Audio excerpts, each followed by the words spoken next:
અને હવે અન્ય સમાચારની વાત કરીએ। ગાંધીનગરમાં અખિલ ભારતીય કોળી સમાજની બેઠક મળી છે। ધારાસભ્ય હીરાભાઈ સોલંકીના અધ્યક્ષ સ્થાને આ બેઠક યોજાઈ છે। સમાજના મુદ્દાઓને લઈને બેઠકમાં ચર્ચા કરવામાં આવી તો બેઠકનો હેતુ પોલિટિકલ ન હોવાનો પણ દાવો કરાયો છે। દરેક જિલ્લામાં યુવાનોને જોડવાનો ઉદ્દેશ છે।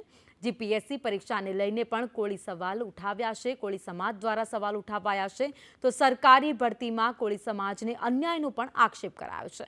ભરતીમાં ટકાવારી રેશિયોમાં વિસંગતતાનો પણ આરોપ લગાવાયો તો ગુજરાતમાં મૌખિક 50% અને લેખિત 50%થી અન્યાય થઈ રહ્યો છે। ભરતી પરીક્ષા પેટર્નને લઈને સરકારને આગામી દિવસોમાં રજૂઆત કરવામાં આવશે। કોળી સમાજ માટે બિઝનેસ સમિટનું પણ આયોજન કરાશે। કોળી સમાજમાં મહિલાઓમાં શિક્ષણનું સ્તર પણ હવે વધ્યું છે।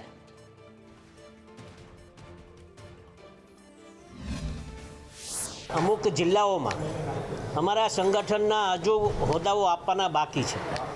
એટલી હોદ્દાઓ આપણે આજે નવી નિમણૂક પણ આજે અમે કરવાના છીએ યુવાનોની, અને આવતા દિવસોમાં જિલ્લે જઈ અને યુવાનો એકત્રિત કરી અને આ સંગઠન કઈ રીતે સમાજનું મજબૂત થાય તે દિશાએ અમે કામ કરવાના છે। એ હેતુસર આજે મળ્યા છે। જેની આ કારોબારી માત્ર ને માત્ર સમાજ માટે, અને હું તો આટલું અવશ્ય કહીશ કે આજનો યુવાન અમારે હવે જાગૃત છે, અને જ્યારે સમાજ પર અન્યાય કોઈ પણ ઠેકાણે થતો હોય તો દરેક ઠેકાણે અમારો સમાજ એકત્રિત થાય અને એ સમાજને ન્યાય આપવા માટેનું કામ અમારો યુવાન કરતો હોય છે। અને અમારું રાજકારણ જે છે એ સમાજ અમારે સારી રીતે જાણે છે। અમે સમાજ હર હંમેશ માટે અમારા સાથે ઊભો રહ્યો છે, અને સમાજના કંઈ કાર્ય હોય તો એના માટે અમે ઊભ્યા જ છે।